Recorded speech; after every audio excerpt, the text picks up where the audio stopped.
Sam.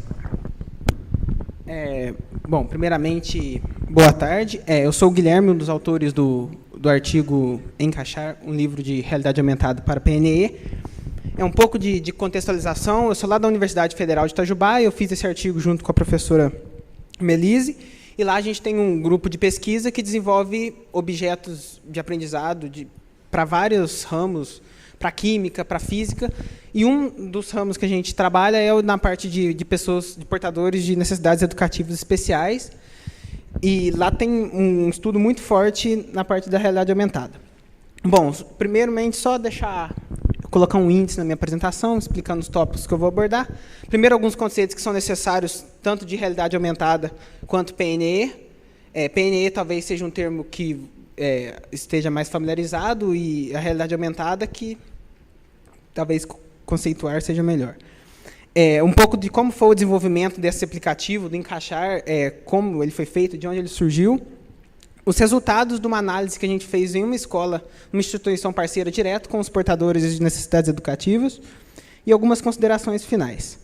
Bom, primeiro, conceituando um pouco de realidade aumentada, para quem nunca viu, para quem nunca conheceu como é, basicamente, como diz Skinner aqui, a realidade aumentada é a inserção de objetos virtuais no ambiente físico, mostrado ao usuário em tempo real, com o apoio de algum dispositivo tecnológico, usando a interface do ambiente real, adaptado para visualizar e manipular os objetos reais e virtuais.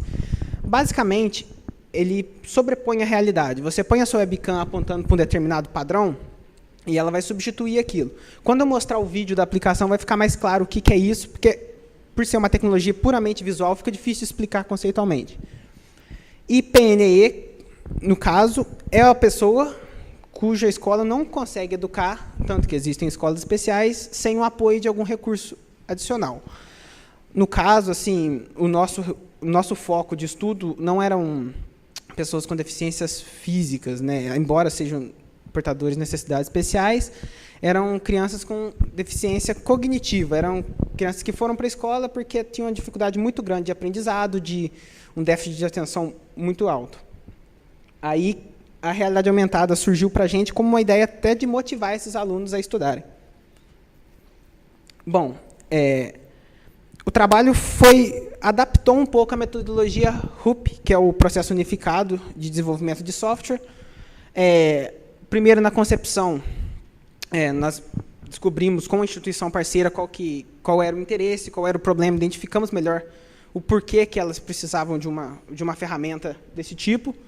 Depois a gente foi ver se era possível fazer o que elas pediram, que no caso foi um livro de atividades. Na construção, a gente desenvolveu propriamente dito. No RUP, essa fase aqui chama transição, mas no nosso foi validação, porque o software não é implantado lá, ele é testado com as crianças para ver se teve o resultado esperado. Bom, como eu disse, né, na parte de concepção e elaboração, nós arrumamos uma instituição parceira, uma instituição que atende só crianças com necessidades educativas especiais, e discutimos várias vezes, fizemos alguns protótipos, inclusive esse artigo é a evolução de um artigo que foi apresentado no SBI do ano passado, que apresentou uma ferramenta muito mais simples de realidade aumentada.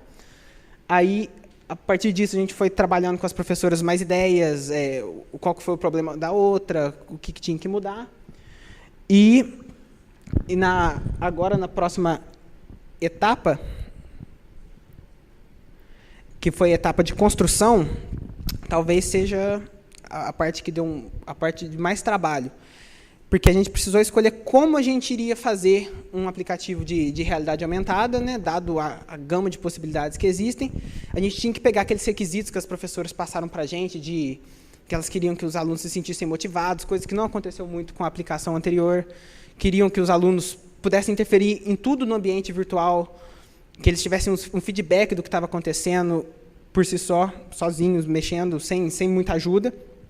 E a gente precisava de uma ferramenta para isso. Aí, a gente utilizou um framework chamado Bazaar, que é uma ferramenta para o Windows, que você configura lá uma estrutura de diretórios numa linguagem própria dele, e ele vai transcrever aquilo na hora que você executar o Bazaar e vai fazer uma aplicação em realidade aumentada. Para fazer os objetos virtuais em 3 dimensões, a gente usou o Vivat Studio, que é uma ferramenta gratuita.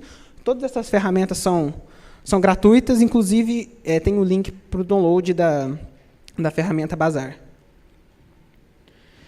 Enfim, após fazer vários testes, levando o software de realidade aumentada para as crianças e testando entre a gente lá no laboratório, a gente viu que teriam muitos problemas em mexer com a realidade aumentada. Primeiramente, a realidade aumentada não se mexe, não se interfere no ambiente como num desktop normal. Você não tem a figura do mouse, por exemplo, você não tem a figura do teclado. Você tem suas mãos, você tem, às vezes, algum artefato para tocar algum objeto virtual. Aí, a gente teve que desenvolver todos esses objetos para a gente conseguir fazer um livro de atividades que a criança não tivesse dificuldade para mexer. Porque era natural que ela tivesse e a gente tentou minimizar isso.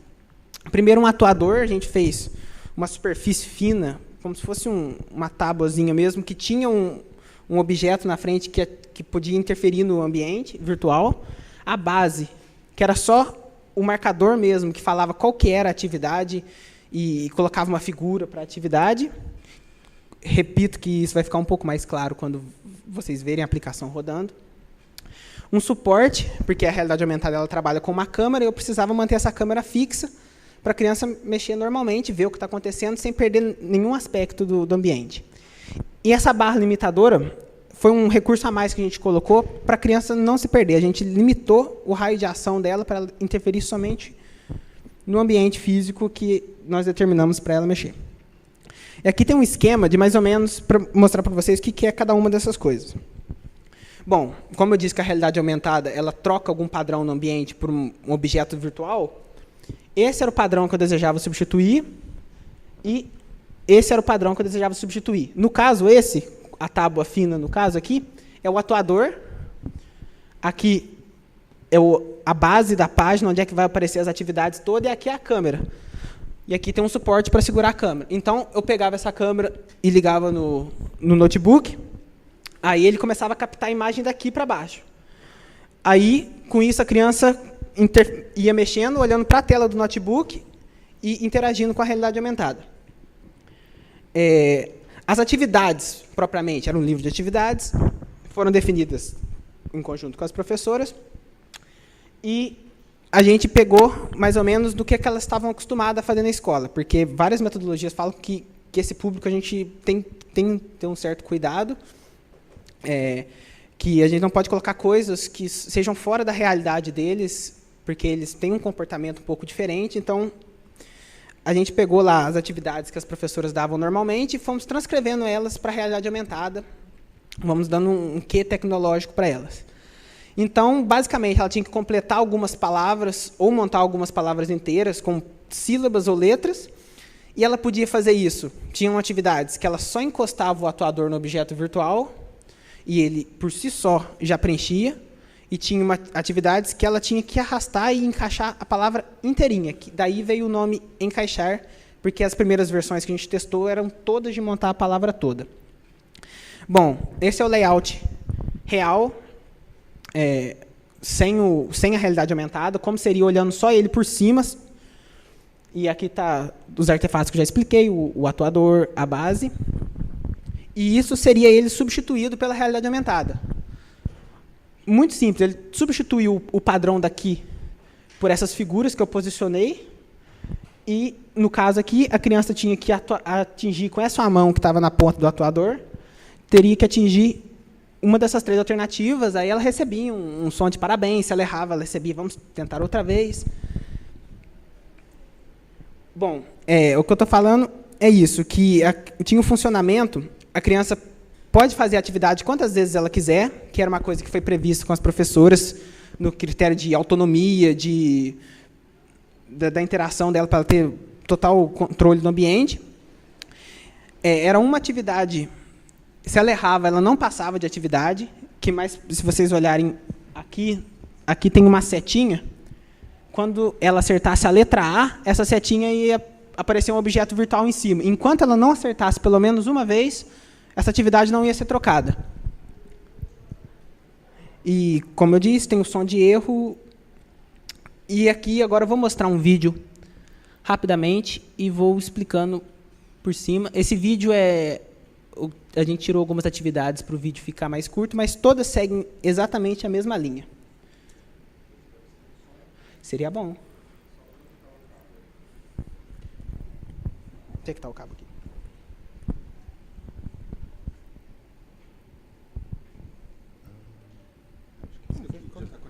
Já está conectado? Certo. Bom, essa é a interface inicial que apareciam para eles quando a gente chegava lá na sala. Eles já chegavam, já estava montado assim. Eles olhando para o notebook, essa estrutura estava na frente do notebook, então eles sentados, eles olhavam para o notebook e conseguiam interagir ao mesmo tempo. E funcionava mais ou menos assim. Olha lá o atuador, atingiu o objeto, trocou a atividade. Aí, no caso aqui, o som acho que não está saindo mesmo, viu? A não ser que ele tenha tirado aqui. Não está saindo.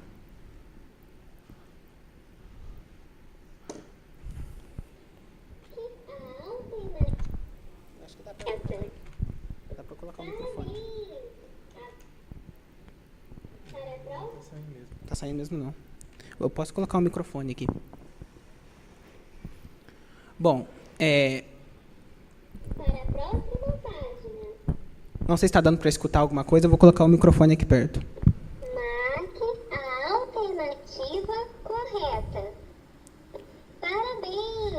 Agora vamos para a próxima Aí a criança página. interagindo, aí agora vocês vão ver lá que vai aparecer uma seta, aí ela ia trocando. A gente reduziu, aqui eu acho que tem 9 atividades só, ou 8, só para apresentação. Vamos tentar Errou, de novo? acertou, aí foi. Parabéns! Agora Essa é a realidade aumentada, para quem vamos nunca para a teve próxima página. a oportunidade de ver. Ela está substituindo tudo isso em tempo real. Alternativa correta. Aí algumas, por exemplo, aqui, dois espaços que ela tinha que preencher. Agora vamos para a próxima página. E essa figura aqui também, quando ela tocava, repetia essa instrução. Marque a alternativa correta. Marque Olha só, repetiu a instrução. alternativa correta. Parabéns! Agora vamos para a próxima página. Tudo isso foi feito com a ferramenta Bazar, que eu disponibilizei o link no slide. Essa aqui, no caso, é uma de arrastar, que eu falei que tinha de marcar e arrastar. Essa era uma que a criança tinha que preencher a palavra toda.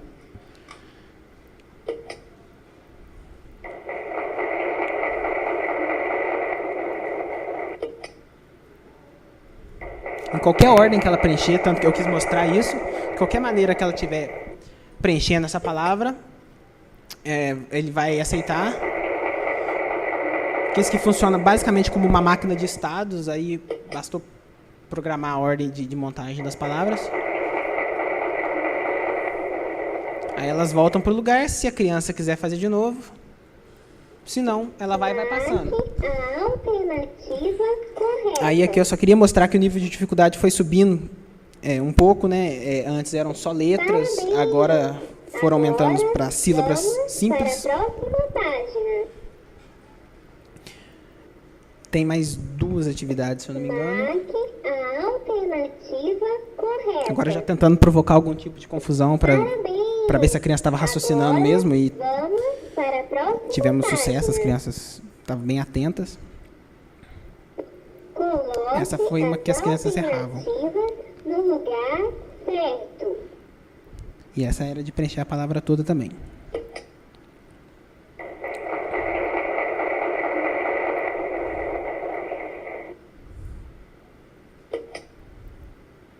Aí preencheu. Depois disso eu cortei algumas atividades só para caber em um vídeo só. Mas não durava.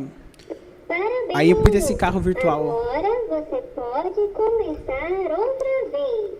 Esse lag que tá dando na aplicação não tinha. Na aplicação era tudo em tempo real. O que deu esse lag foi a ferramenta que eu usei para conseguir fazer o recorder da tela para poder gravar esse vídeo.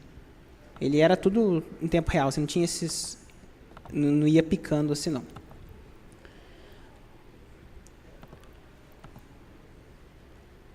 Bom.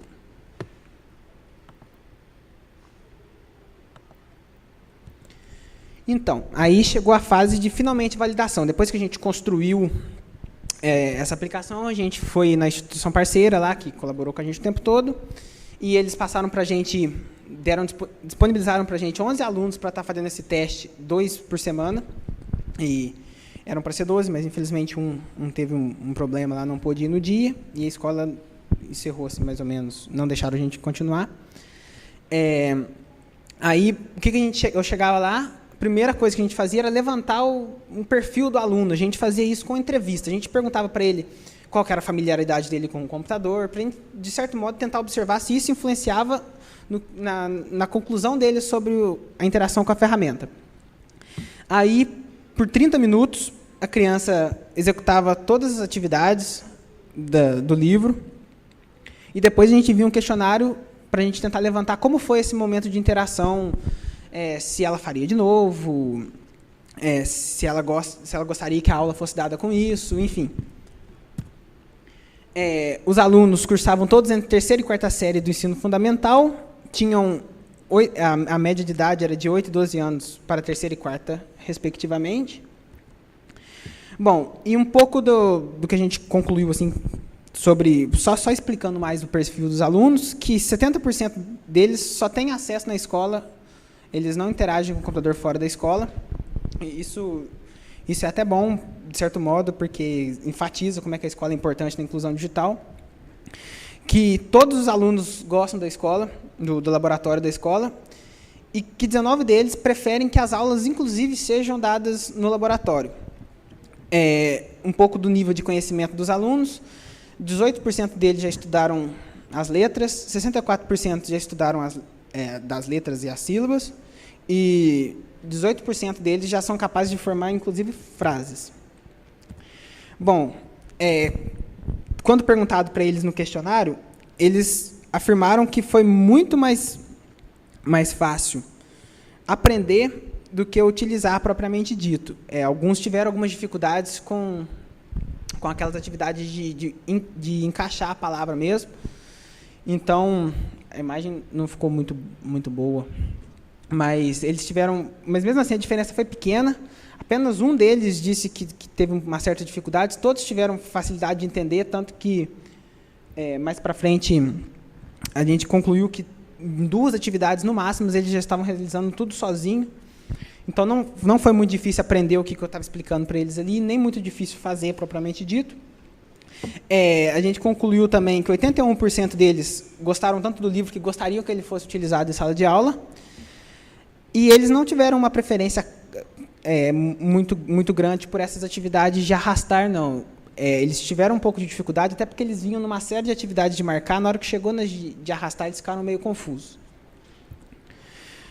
Bom, 82% dos alunos que a gente testou lá, da quarta atividade, a partir da quarta atividade, eles já conseguiram interagir sozinhos. 18% dos alunos precisaram de ajuda na primeira atividade. 82% entenderam que era para ser feito para passar de atividade, que a atividade não ia passar sozinha. Eles entenderam muito rápido isso.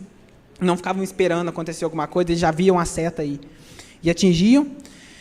E uma coisa interessante é que eles, depois que concluíam, eles continuaram repetindo, e alguns a gente teve que falar para eles que acabou, porque eles continuavam repetindo várias vezes. E isso foi até interessante na escola, porque quando a gente chegava lá, tinha algum aluno que sabia que naquela semana ou na semana que vem era a vez dele, aí ele ficaram ansiosos, eles espalharam entre eles o que estava acontecendo, que era um programa. Alguns falavam, o tio lá faz uma mágica e aparece parece um gatinho, que não sei o que. As crianças ficaram empolgadas com isso, mudou até um pouco o clima da escola, né? E isso foi interessante, ele ter repetido 3 vezes, que mostraram que, mesmo sendo um livro de atividade, uma coisa didática, eles tiveram uma certa satisfação no uso. Bom, no caso, as principais considerações que temos para fazer é que esse ambiente todo, de fato, ajudou muito na interação. Sem esse ambiente físico, com aquela base para segurar a câmera, com o atuador, isso não seria possível. que a gente não desenvolveu isso aleatoriamente, a gente foi desenvolvendo aquele ambiente, desenvolvia, testava lá na própria instituição. Como trabalho futuro, a gente visa agora olhar uma abordagem diferente. A gente olhou muito a parte de adaptação, a gente construiu um ambiente totalmente adaptado, que as crianças tiveram uma adaptação fácil, as crianças tiveram a satisfação de uso, repetiam atividades.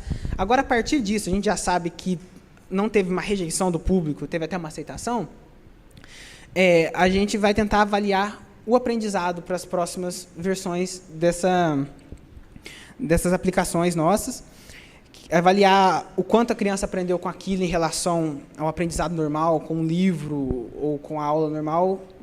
Esse é o próximo passo do trabalho. Por a gente ter que desenvolver todos esses artefatos para conseguir interação, isso ficou para uma etapa futura.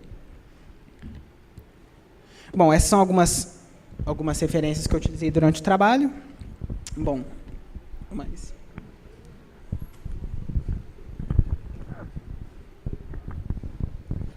Obrigado, Guilherme.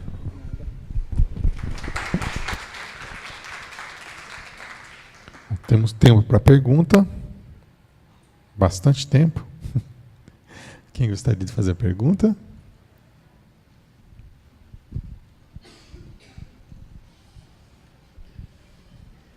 Oi, boa tarde, parabéns pelo trabalho. Obrigado. Eu não sei se eu que me perdi um pouco durante a sua fala, mas no seu título você fala sobre emoção, né? Uhum. E eu não vi muito essa questão da emoção durante a sua apresentação. Eu queria que você me falasse um pouquinho sobre isso, né? Sobre o que você viu na escola, a reação das crianças e como que essa questão, o impacto dela no seu trabalho, né? Então, a parte da emoção fica muito claro, porque é um público muito transparente nesse ponto. O que eles não gostam, eles não gostam. E o que eles gostam, eles deixam muito claro. Era muito interessante, assim, que eu não era professor deles, era uma pessoa até estranha na escola, e eles me chamavam de tio Guilherme, e as crianças ficaram realmente muito empolgadas. Elas perguntavam para a professora se aquilo era mágica, sabe? E isso foi muito importante, porque elas ficaram repetindo. Quando chegava naquela última atividade do carrinho, por exemplo, elas até levantavam aquela base para ver o carrinho de outra maneira, porque é tudo tridimensional, você consegue ver de trás, de frente. Então, essa parte da emoção foi até um pouco, se compara com um pouco dessa análise da adaptação, porque a gente conseguiu o que a gente queria, a gente conseguiu manter o público, desde a hora que sentou até a hora que terminou, concentrado somente naquilo. E divulgando para os colegas. Alguns que não fizeram, pediram para as professoras encaixar, e alunos de outra turma sabia, enfim, no geral, eles ficaram, assim, a sensação deles, a emoção deles foi uma coisa boa. Não teve nenhum assim que teve uma reação negativa, só se divertindo mesmo, sabe? Foi bem divertido. Boa tarde. Boa tarde. Obrigado pela sua apresentação, pelo seu trabalho. Eu tenho uma pergunta e um simples comentário. Eu também trabalho em contato principalmente com professores da área de educação inclusiva, de educação especial, né, e eles têm uma certa... se evita agora já usar o termo portador de necessidades especiais, né? Então, dado que você trabalha numa escola, com outros, acho que é legal evitar portador, né? Porque se argumenta que deficiência não se porta, sabe? É uma necessidade especial. Com relação aos dados, quando você mostrou na avaliação do trabalho, você indicou lá um percentual que acho que era 19% ou 20% que preferiram aulas em laboratório. Né? Dado que o projeto ele está reproduzindo uma atividade em classe, né, por meio de uma tecnologia que já tem um apelo motivacional, emocional natural, né, está reproduzindo aquela atividade num laboratório, né? Vocês chegaram a se questionar do porquê que esse percentual é baixo, né? Dado que se a gente espera que eles vão fazer essa mesma atividade no laboratório, que eles já façam em sala, se só em torno de 20% preferir fazer isso, vocês tiveram algum indicativo do porquê?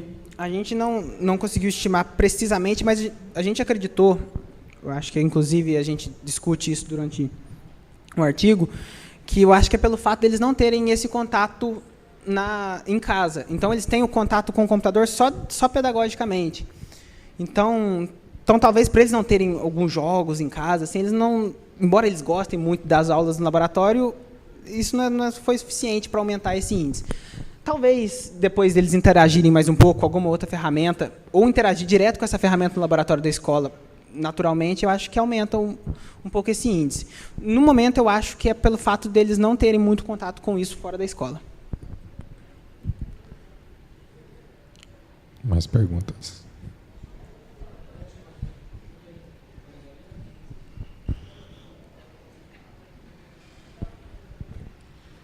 Guilherme, as crianças que vocês atenderam são crianças com deficiência intelectual, que você colocou. Isso. Você sabe caracterizar os tipos de deficiência que você... Olha, pelo o que as professoras falaram, a gente só teve um que elas dividiram isso para a gente em 3 níveis. Por só ter um que era grave, que era uma pessoa que tinha, uma garotinha que tinha um síndrome de Down um pouco mais avançado, a gente resolveu tirar isso porque, afinal de contas, todos tinham uma deficiência média. Eram crianças que estavam em escolas comuns e não tinham aproveitamento nenhum. Aí, depois dos pais procurarem um médico, eles foram ver que a criança tinha uma certa deficiência e mudaram ele para essa escola. Todos tinham deficiência média. Só tinha uma, que foi, inclusive, essa que teve dificuldade de mexer um pouquinho por causa de coordenação motora em decorrência da deficiência. O aspecto das outras era também de Down ou não? Não, só essa. Não. Tá. Obrigada. Nada.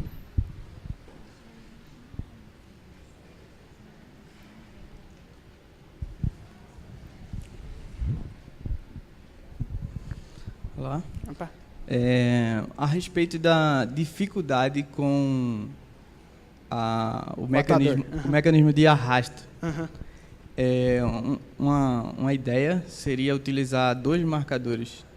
Na hora, por exemplo, eu não sei, para o seu público-alvo seria difícil ou não, né? Isso aí teria que ser testado.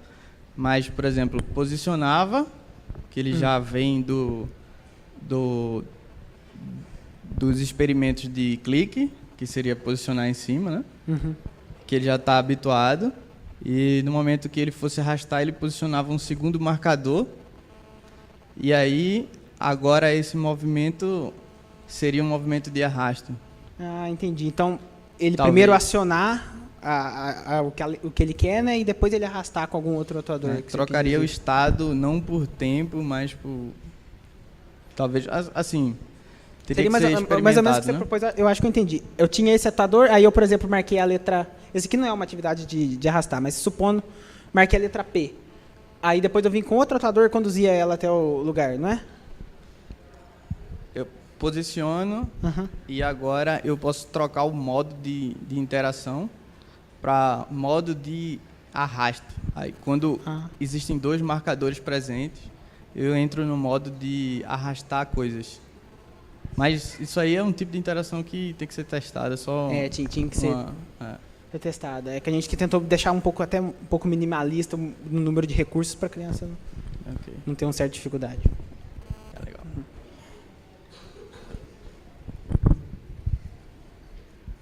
Boa tarde, Boa parabéns tarde. pelo trabalho. Obrigado.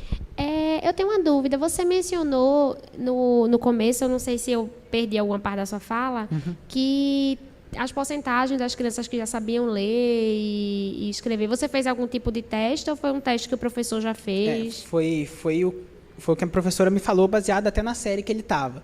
Aí a gente, tanto que as últimas atividades que envolviam um pouco de sílaba, porque a intenção era pegar o máximo possível de crianças. Então a gente foi uma que era certeza. Bom, eu sei que no mínimo 18% do meu público sabe as letras, então põe o máximo possível de atividades de letras para eles fazerem.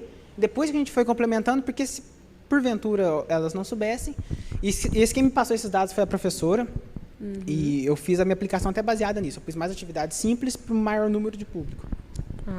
Tá certo. Obrigada.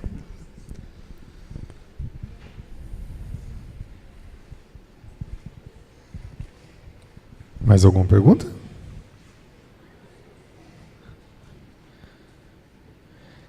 Guilherme, você mencionou que você usou uma ferramenta de autoria para desenvolver a sua aplicação em realidade virtual, né? Isso. É o Bazar. Bazar. Você analisou outras? Quais critérios você usou para selecionar essa? Então, o Bazar é o seguinte, existem outras ferramentas. Existe o Sacra, que é uma ferramenta também para Windows, para desktop. Tem o Flaras, que é uma ferramenta que a gente utiliza para fazer na web. Que a gente monta lá um sitezinho, encaixa ele em Flash lá e ele executa. E eu podia também ter optado para fazer com Open Frameworks ou com ArtuKit. Só que a diferença é o seguinte, se eu optasse por fazer com ArtuKit ou Open Frameworks, eu estaria indo direto na linguagem de programação. Aí eu teria que construir tudo do zero, desde até a renderização do objeto 3D.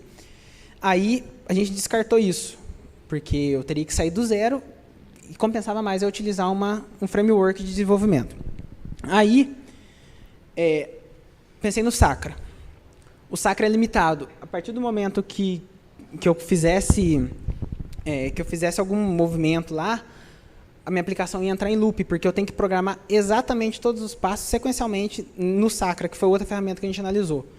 Então, em determinado momento, minha aplicação ela ia parar por já ter cumprido os determinados passos. Não ia ser indeterminada como é o Bazar.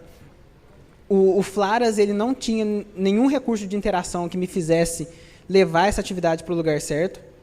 Aí eu fui para o Bazar, porque o Bazar é o seguinte, eu tenho aqui, por exemplo, eu tenho esse marcador. A partir deles, eu configuro pontos no espaço. No caso, eu configurei 1, 2, 3 pontos aqui, um ponto aqui e um ponto aqui.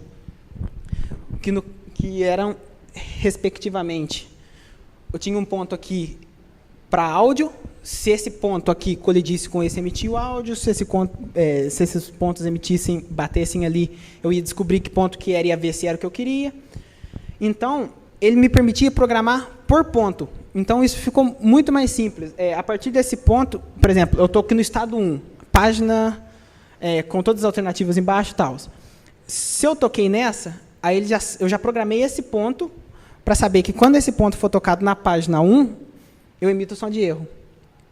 E como ele está programado modularmente para cada parte, isso ficou muito fácil de se fazer. Eu toco no ponto A, ele já sabe que o que ele tem que fazer é subir para lá. A gente fez esse estudo de utilizar o Bazar porque é muito simples. Você constrói um autômato, uma maquininha de estados equivalente ao que você quer, que é o meu caso, acertou a seta, liga a seta, tocou a seta, troca de atividade. A gente utilizou por isso. Ele permite a gente programar por estados, aí ficou mais fácil. As outras que a gente procurou buildar, algumas... porque a gente fica um pouco amarrado na ideia do desenvolvedor, porque isso é uma camada em cima da linguagem de programação. A ideia do desenvolvedor do Bazar foi fazer alguma coisa parecida com isso, que você possa tocar nos pontos. Talvez, se eu utilizasse uma outra ferramenta, ela não me dava recurso para isso, eu ia ter que fazer algum tipo de gambiarra.